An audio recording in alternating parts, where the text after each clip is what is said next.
على حبيبك خير الخلق كلهم. أعوذ بالله من الشيطان الرجيم. بسم الله الرحمن الرحيم. واذكر أخا عاد إذ أنذر قومه بالأحقاف وقد خلت النذر من بين يديه ومن خلفه ألا تعبدوا إلا الله إني أخاف عليكم عذاب يوم عظيم. صدق اللہ العظیم. سورۃ الاحقاف کی آیت نمبر 20 تک ہم پڑھ چکے ہیں. آج آیت نمبر 21 سے درس ہو رہا ہے. اس سے پہلے والی جو آیات تھی ان آیات میں ہم دو کردار پڑھ کر آئے تھے. ایک کردار ہے فرما بردار اولاد کا کہ جو اللہ کی بھی مطیع اور فرما بردار ہے اور اپنے والدین کی بھی خدمت گزار ہے، تو اس کا یہ کردار بیان کیا گیا کہ وہ اللہ سے ہمیشہ یہ دعا کرتے رہتے ہیں، رب اوزعنی ان اشکر نعمتک التی انعمت علی وعلی والدی وان اعمل صالحا ترضاه واصلح لی فی ذریتی انی تبت الیک وانی من المسلمین. اپنے لیے بھی دعا کرتا ہے اور اپنے والدین کے لیے بھی اور اپنی اولاد کے لیے بھی دعا کرتا ہے. اور دوسرا کردار تھا نافرمان اولاد کا کہ والدین اس کو سمجھاتے ہیں، اس کو نیکی کی راہ پر چلنے کے لیے کہتے ہیں، لیکن اس کے باوجود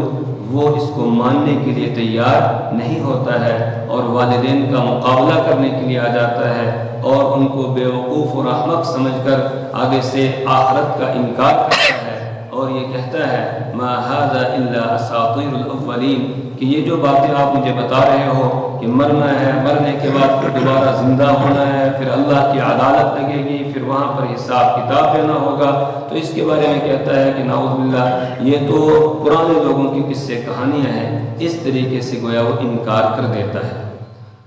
اس کے بعد آخر میں ہم یہ پڑھ کر آئے تھے کل والے درس کے کہ قیامت کے دن اللہ تبارک و تعالیٰ نافرمانوں کو آگ پر پیش کریں گے اور اس کے بعد ان سے یہ کہا جائے گا کہ اذهبتم طیباتکم فی حیاتکم الدنیا واستمتعتم بها فاليوم تجزون عذاب الہون بما کنتم تستکبرون فی الارض بغیر الحق وبما کنتم تفسقون، کہ تم نے اپنی عمدہ اور اچھی چیزیں دنیاوی زندگی کے اندر استعمال کر لی اور ان سے تم نے نفع اٹھا لیا، لہذا اب آج تمہیں یہاں رسوا کرنے والا عذاب اس کا بدلہ دیا جائے گا تمہارے تکبر کی وجہ سے اور تمہارے فسق و فجور کی وجہ سے. اب آگے اگلی آیات جو ہیں ان آیات میں اللہ تبارک و تعالی گزشتہ اقوام کی تاریخ کے اوراق کو پلٹ رہے ہیں اور نافرمانوں کو متنبہ کیا جا رہا ہے کہ اگر اب بھی تم نافرمانی سے باز نہیں آؤ گے تو جس طریقے سے گزشتہ قوموں پر اللہ کا عذاب آیا، اللہ کی پکڑ آئی، تمہارے اوپر بھی اللہ کا عذاب آ سکتا ہے. تو نافرمانوں کو ڈرایا جا رہا ہے، دھمکایا جا رہا ہے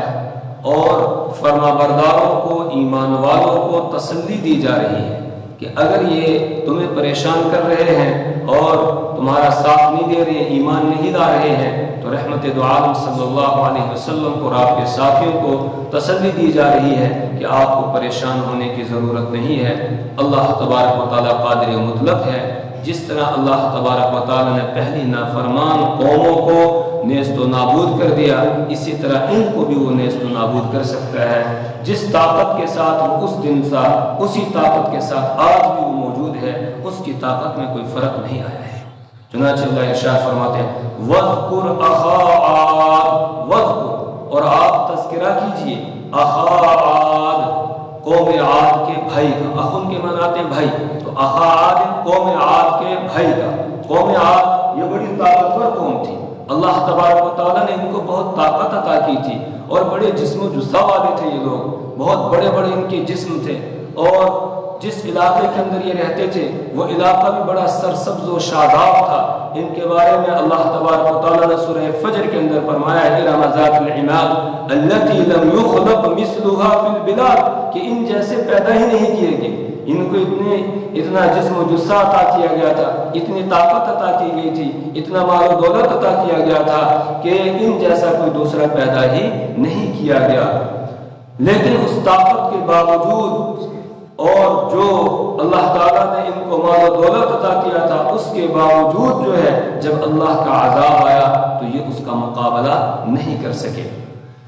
وَاذْكُرْ أَخَا عَادٍ، اور آپ تذکرہ کیجئے اخا عاد،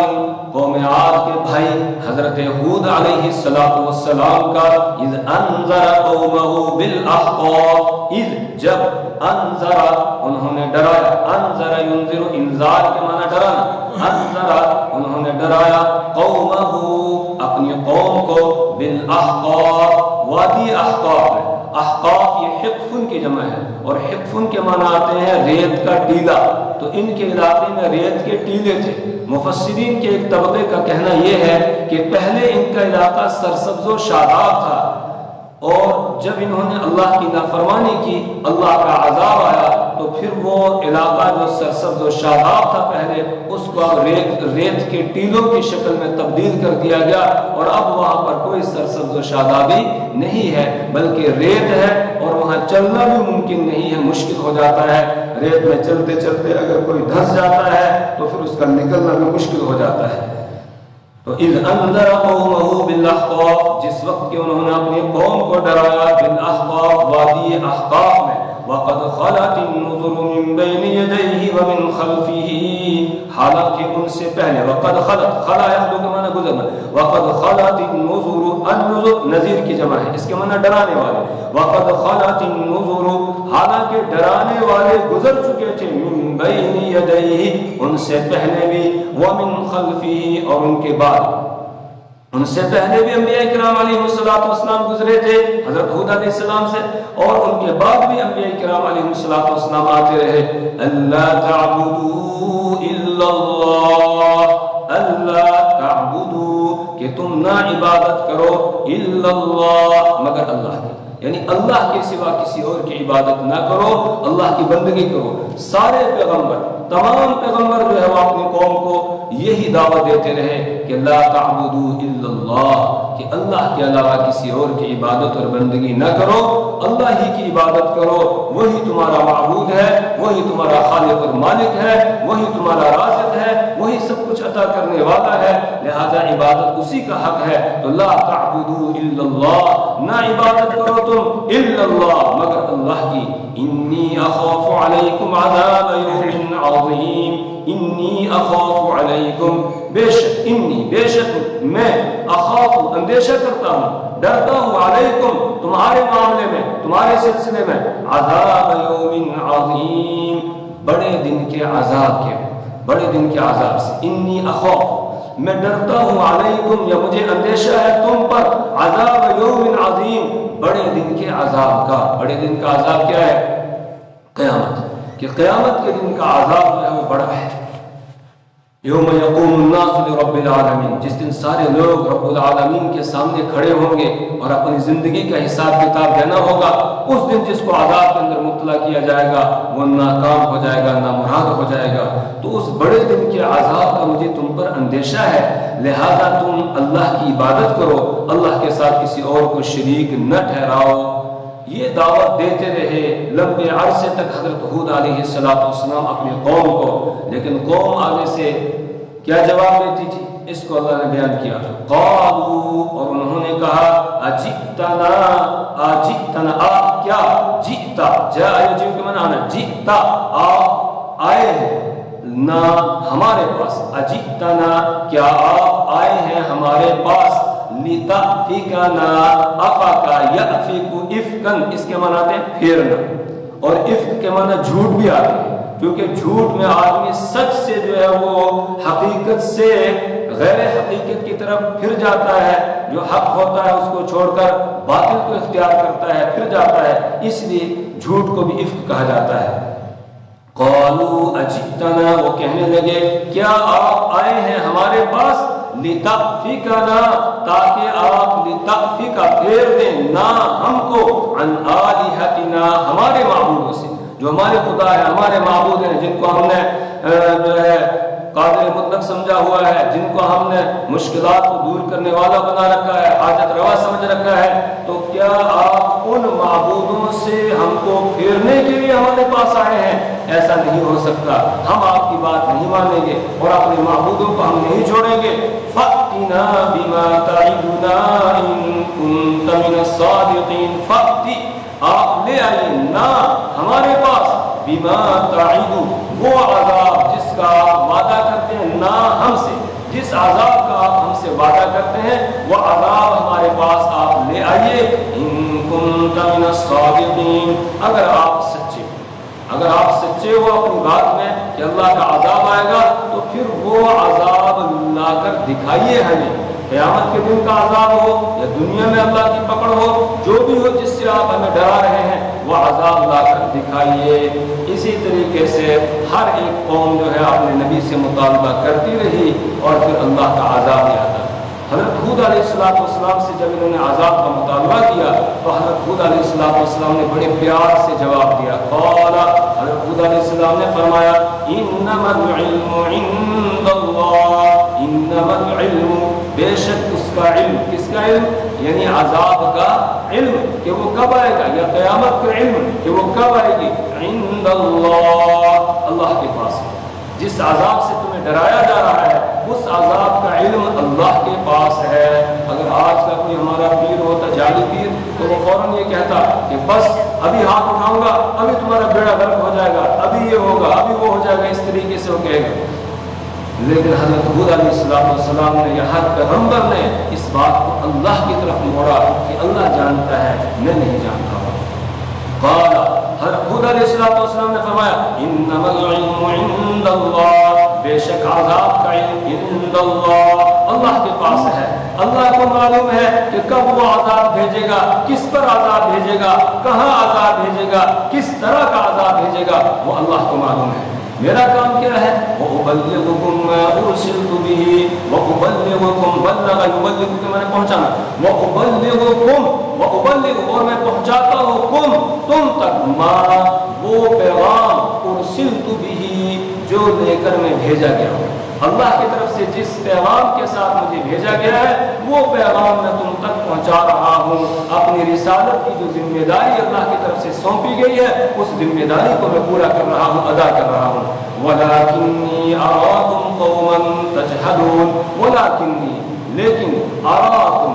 یعنی کہ میں نے دیکھنا اراکم میں تم کو دیکھ رہا ہوں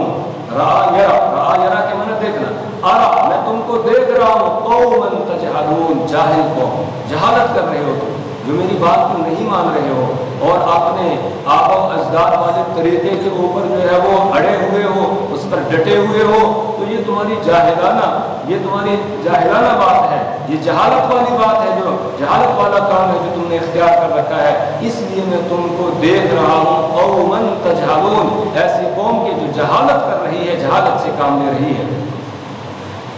اس کے بعد اللہ تبارک و تعالیٰ کا عذاب آنا ان کے اوپر شروع ہو جاتا ہے وہ عذاب اس صورت میں آتا ہے کہ اللہ تعالیٰ نے بارشوں کو بند کر دیا قحط سالی ہو جاتی ہے اور خوب گرمی پڑتی ہے اتنی شدت کی گرمی پڑتی ہے کہ ان کو کہیں پر بھی سکون نہیں ملتا ہے چین نہیں ملتا ہے اور ایک لمبی مدت تک اسی طریقے سے یہ رہتے ہیں بارشوں کا سلسلہ بالکل بند ہے اور حضرت ہود علیہ السلام کو آ کر تانا دیتے ہیں اور ان پر الزام لگاتے ہیں کہ یہ آپ کی نحوست کی وجہ سے ہے نعوذ باللہ من ذالک کہتے ہیں آپ نے ہمارے خداؤں کی ہمارے خداؤں کو ناراض کر دیا ان کی آپ نے خلاف ورزی کی ان کی شان میں گستاخی کی جس کی وجہ سے وہ ناراض ہو گئے اور ان کی ناراضگی کی وجہ سے بارشیں بند ہو گئی ہیں یہ قحط سالی جو ہے وہ آ گئی ہے اس طریقے سے ان پر الزام لگاتے تھے اب اللہ تبارک و تعالیٰ کو جب ان کا ہلاک کرنا منظور ہوا تو اللہ تبارک و تعالیٰ نے ان کے اوپر عذاب بھیجا اور عذاب کی شکل یہ ہوئی کہ چونکہ بارشیں نہیں ہو رہی تھی تو ایک طرف سے جو ہے وہ بادل نمودار ہوئے کالے بادل اس طرح آج بھی ہم دیکھتے ہیں کہ بعض دفعہ کالے بادل آتے ہیں تو کالے بادل نمودار ہوئے جیسے ہی بادل جو ہے وہ نمودار ہوئے تو یہ سارے لوگ اپنے گھروں سے نکلے اور میدان میں آ گئے اور خوشیاں منانے لگے ناچنے لگے اور کہنے لگے کہ اب یہ بادل آ رہے ہیں، ابھی یہ ہمارے اوپر بارش برسائیں گے، پھر زمین سے جو ہے وہ غلہ اگے گا، پھر ہم کھائیں گے، پھر یہ کریں گے وہ کریں گے۔ اس طریقے سے خوشیاں منانے لگے، ناچنے لگے۔ حضرت ہود علیہ السلام نے اب بھی ان کو سمجھایا، اس وقت بھی سمجھایا کہ لوگوں یہ بادل نہیں ہے، اس میں اللہ کا عذاب ہے، اللہ کا عذاب آ رہا ہے، دردناک عذاب ہے، لہذا اب بھی موقع ہے، ابھی کھانے نمودار ہوا ہے، ابھی پہنچا نہیں ہے تم تک، ابھی بھی مان جاؤ۔ لیکن انہوں نے حضرت ہود علیہ السلام سے یہ کہا کہ ان کی وہی پرانی بات ہے، پرانی رٹ ہے، یہ وہی وہ کہہ رہے ہیں، یہ تو بادل ہے، ابھی ہمارے اوپر برسیں گے اور پھر جو ہے ہمارے لیے خوشحالی آئے گی۔ اسی کو اللہ نے بیان فرمایا، فلما تو جب رأوہ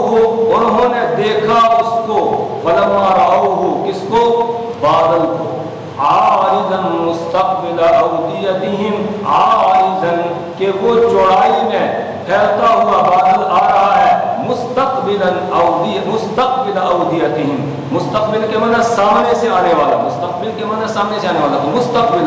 جو بادل سامنے سے آ رہے تھے، اودیتہم ان کی وادیوں کی طرف، ان کے علاقے کی طرف، فلما رأوہ عارضا مستقبل اودیتہم، تو جب انہوں نے دیکھا بادلوں کو ان کہ وہ آ رہے ہیں، اودیتہم ان کی وادیوں کی طرف، ان کے علاقے کی طرف، قالوا تو کہنے لگے ھذا عارض ممطرنا، یہ ابر ہے، یہ بادل ہے، ممطرنا جو ہمارے اوپر بارش برسائے گا، ممطر جو برسائے گا نہ ہم پر، یعنی ہم پر بارش برسائے گا، یہ ایسے بادل ہیں جو آ رہے ہیں۔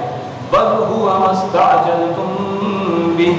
حضرت ہود علیہ السلام نے فرمایا نہیں لوگو یہ بادل نہیں ہے، یہ بارش نہیں ہے، ہوا مستعجلتم، بلکہ یہ تو وہ چیز ہے جس کے بارے میں تم جلدی مچا رہے تھے۔ استعجل یستعجل، استعجال کے معنی آتے ہیں کسی چیز کو جلدی طلب کرنا، کسی چیز کے جلد وجود میں آنے کو مانگنا، طلب کرنا۔ بل ہوا مستعجلتم به، بلکہ یہ وہ چیز ہے جس کے بارے میں تم جلدی مچا رہے تھے۔ وہ کون سی چیز؟ عذاب، عذاب کے بارے میں کہہ رہے تھے، پیچھے ہم پڑھ کے آئے فَأْتِنَا بِمَا تَعِدُنَا إِن كُنْتَ مِنَ الصَّادِقِينَ، کہ آپ لے آئیے وہ عذاب جس کا آپ ہم سے وعدہ کر رہے ہیں اگر آپ سچے ہو۔ تو وہی عذاب ہے یہ جس کے بارے میں تم جلدی مچا رہے تھے۔ رِيحٌ فِيهَا، ان بادلوں میں تیز و تند ہوا ہے، عذاب علیم، دردناک عذاب ہے۔ ریح یہ ہوا ہے، فیہا عذاب علیم، جس میں دردناک عذاب ہے۔ ریح یہ ہوا ہے، فیہا عذاب علیم، جس میں دردناک عذاب ہے۔ سورہ حاقہ میں اللہ نے بیان فرمایا ہے کہ اللہ تبارک و تعالی نے ان کے اوپر تیز و تند ہوا کو بھیجا۔ وَأَمَّا عَادٌ فَأُهْلِكُوا بِرِيحٍ صَرْصَرٍ عَاتِيَةٍ سَخَّرَهَا عَلَيْهِمْ 7 لَيَالٍ و8 أَيَّامٍ حُسُومًا فَتَرَى الْقَوْمَ فِيهَا صَرْعَىٰ كَأَنَّهُمْ أَعْجَازُ نَخْلٍ خَاوِيَةٍ، اللہ فرماتے ہیں کہ قوم عاد جو ہے ان کو ہلاک کر دیا گیا تیز و تند ہوا کے ذریعے سے۔ اس ہوا کو اللہ نے ان کے اوپر مسلط کر دیا تھا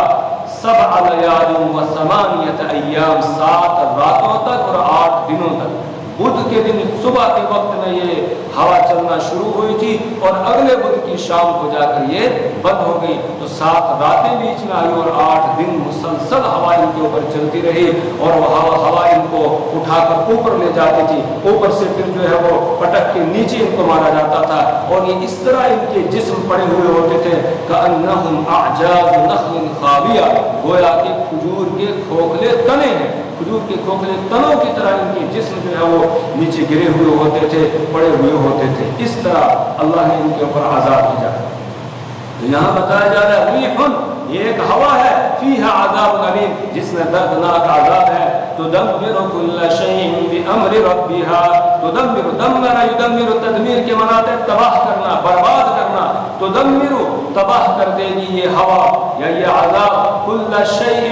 ہر ایک چیز کو، بامر ربها اپنے رب کے حکم سے۔ ان کے علاقے کی شکل ہی بدل گئی، صورت ہی بدل گئی۔ وہ علاقہ جو پہلے سرسبز و شاداب تھا، جہاں پر باغات تھے، چشمے تھے، اب وہ ریت کے ٹیلوں کی شکل میں تبدیل ہو جاتا ہے، اور ان میں سے بھی کوئی باقی نہیں رہتا۔ فَهَلْ تَرَىٰ لَهُم مِّن بَاقِيَةٍ، کیا تم ان میں سے کسی کو باقی دیکھ رہے ہو؟ کوئی بھی ان میں سے باقی نہیں ہے۔ اور آج بھی وہ علاقہ اسی طریقے سے کھنڈرات کی شکل میں اور ریت کے ٹیلوں کی شکل کے اندر موجود ہے، کوئی انسان اس کے بعد وہاں بسا نہیں ہے۔ فَأَصْبَحُوا تو یہ ہو گئے لَا يُرَىٰ إِلَّا مَسَاكِنُهُمْ کہ نہیں دکھائی دیتا تھا مگر ان کے گھر، یعنی ان کے جو کھنڈرات، ان کے گھر جو کھنڈرات کی شکل اختیار کر گئے تھے بس وہ دکھائی دیتے تھے اور کوئی چیز وہاں دکھائی نہیں دیتی تھی۔ اور سورہ حاقہ میں فرمایا فَهَلْ تَرَىٰ لَهُم مِّن بَاقِيَةٍ، اے قرآن پڑھنے والے کیا ان میں سے تمہیں کوئی باقی نظر آ رہا ہے؟ کوئی ان میں سے باقی نہیں ہے۔ كَذَٰلِكَ نَجْزِي الْقَوْمَ الْمُجْرِمِينَ، كَذَٰلِكَ یہ ہے اصل بات کہ لوگوں یہ تم نے قصہ پڑھ لیا، یہ تاریخ کے اورات تم نے پڑھ لیے کہ ان لوگوں کو ہلاک کر دیا گیا، اب سنو كَذَٰلِكَ اسی طریقے سے نَجْزِي الْقَوْمَ الْمُجْرِمِينَ، نجزی جزا یجزی ہم سزا دیتے ہیں القوم المجرمین مجرم لوگوں، مجرم قوموں، جرائم پیشہ لوگوں کو ہم اسی طریقے سے سزا دیتے ہیں جیسے ان لوگوں کو سزا دی۔ اس کے بعد مکہ والوں کو خاص طور سے خطاب کر کے کہا جا رہا ہے کہ ذرا غور و فکر کرو، تمہارے سامنے یہ قوم عاد کا قصہ بیان کیا گیا اور تم پہلے سے بھی اس قصے کو کچھ جانتے ہو، تو اب غور و فکر کرو کہ وہ لوگ تم سے زیادہ طاقتور تھے، تم سے زیادہ مال و دولت والے تھے، تم سے زیادہ جو ہے اچھے علاقے والے تھے، لیکن جب اللہ کا عذاب آیا تو ان کا کچھ بھی ان کے کام نہیں آیا، نہ ان کی طاقت ان کے کام آئی، نہ ان کی سمجھ بوجھ ان کے کام آئی، نہ ان کی سوچ اور فکر ان کے کام آئی، اور نہ ہی وہ معبودان باطلہ جن کو وہ پوجا کرتے تھے وہ ان کے کام آئے، کوئی بھی ان کے کام نہیں آیا۔ تو اب دیکھو ہم نے ان کو وہ طاقت اور قوت عطا کی تھی جو تمہیں نہیں دی گئی ہے، اس کے باوجود وہ نہیں بچ سکے، تو جب تم پر اللہ کی پکڑ آئے گی، اللہ کا عذاب آئے گا تو تم بھی جو ہے نہیں بچ سکتے ہو اور تمہیں کوئی بچانے والا بھی نہیں ہے۔ اس لیے ابھی موقع ہے سمجھنے کا، سدھرنے کا، سمجھ جاؤ سدھر جاؤ۔ وَلَقَدْ مَكَّنَّاهُمْ فِي مَاءٍ مَّكَّنَّاكُمْ فِيهِ وَلَقَدْ مَكَّنَّاهُمْ مَكَّنَ يُمَكِّنُ، اس کے معنی آتے ہیں قدرت دینا، طاقت دینا۔ وَلَقَدْ مَكَّنَّاهُمْ، اور تحقیق مکنا ہم نے طاقت دی تھی ہم ان کو، یا قدرت دی تھی ہم نے ان کو، فیما ان چیزوں میں، ان مکناہم فی، ان یہاں پر نافیہ اس کے معنی نہیں، ان مکناہم فی کہ جن چیزوں کی طاقت ہم نے تم کو نہیں دی ہے، ان مکننا فیما ان چیزوں میں ہم نے ان کو طاقت دی تھی، ان مکناکم فی کہ جن میں ہم نے تم کو طاقت نہیں دی ہے، یعنی ان کا جسم و جثہ بھی بہت بڑا تھا، اس کے علاوہ اور چیزیں بھی ہم نے ان کو عطا کی تھی، وہ تم کو نہیں دی گئی ہیں، لیکن جب ان کے اوپر اللہ کا عذاب آیا تو پھر کوئی ان کی وہ طاقت کام نہیں آئی، لہذا وہ مقابلہ نہیں کر سکے، تم بھی مقابلہ نہیں کر سکتے ہو۔ وَجَعَلْنَا لَهُمْ سَمْعًا وَأَبْصَارًا وَأَفْئِدَةً، اور ہم نے ان کے لیے بنائے تھے سمعاً کان، وَأَبْصَارًا اور نگاہیں، آنکھیں، وَأَفْئِدَةً اور ہم نے ان کے لیے دل بنائے تھے، کان بنائے تھے تاکہ وہ حق کو سنیں، ہم نے ان کو آنکھیں عطا کی تھی تاکہ وہ کائنات کو دیکھ کر اس میں غور و فکر کر کے اپنے پروردگار کو پہچانے، ہم نے ان کو دل عطا کیے تھے تاکہ وہ سوچ وچار کریں اور اپنے مالک کی معرفت حاصل کریں، اس کو پہچانے، لیکن انہوں نے ان چیزوں کو کام میں نہیں لایا۔ پھر جب اللہ کا عذاب آیا تو فما اغنى عنهم سمعهم ولا ابصارهم ولا افئدتهم من شيء، فما اغنى اغنان کے معنی آتے ہیں کام آنا، بے نیاز کرنا، فما اغنى تو نہیں کام آیا، عنهم ان کے، سمعهم ان کے کان، ولا ابصارهم اور نہ ان کی آنکھیں، ولا افئدتهم اور نہ ان کے دل۔ جب اللہ کا عذاب آ گیا، اللہ کی پکڑ آ گئی، اب اس کے بعد وہ عذاب سے بچنے کے لیے کوئی تدبیر نہیں کر سکے۔ جیسے کوئی مصیبت آتی ہے، پریشانی آتی ہے تو عقل والا آدمی اس سے بچاؤ کی تدبیر کرتا ہے، کسی نہ کسی طریقے سے اسے نکلنے کی کوشش کرتا ہے۔ اس طرح کوئی آدمی جو ہے وہ پانی کے اندر پھنس جائے، سیلاب کے اندر پھنس جائے تو وہ ہاتھ کو مارتا ہے، کسی نہ کسی طریقے سے باہر آنے کی کوشش کرتا ہے، کوئی تدبیر اختیار کرتا ہے، اور بہت سارے نکل بھی جاتے ہیں، اس سے بہت سارے سیلاب سے جو ہے وہ نکل جاتے ہیں، باہر آ جاتے ہیں تدبیر کی وجہ سے۔ اللہ فرما رہے ہیں کہ ان کے اس وقت نہ کان ان کے کام آئے، نہ آنکھیں ان کے کام آئی، اور نہ ہی ان کے دل ان کے کام آئے، یعنی کچھ یہ بچاؤ کا سامان نہیں کر سکے، آپس میں کوئی مشورہ وغیرہ کر کے بچنے کا کوئی سامان کر لیں، کوئی تدبیر کر لیں، یہ کچھ بھی نہیں کر سکے۔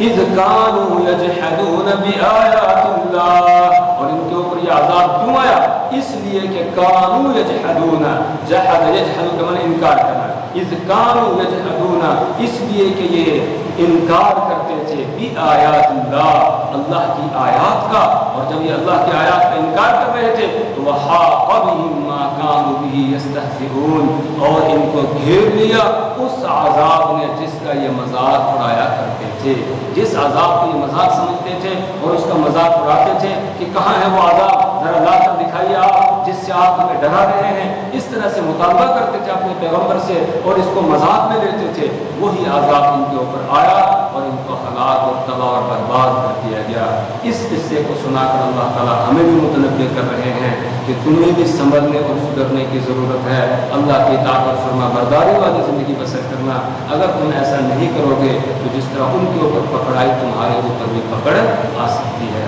اللہ سے دعا کریں کہ اللہ تعالیٰ اپنی پکڑ سے، اپنے عذاب سے ہماری اور ہماری نسلوں کی اللہ حفاظت فرمائے۔ اللہ تعالیٰ ہمیں اعمال صالحہ کی توفیق عطا فرمائے، برے اعمال سے اللہ حفاظت فرمائے، اپنی کتاب کی سمجھ و فہم عطا فرمائے، اس کے مطابق عمل کی توفیق عطا فرمائے۔ سبحان اللہ وبحمدہ، سبحانک اللہم وبحمدک، ونشہد ان لا الہ الا انت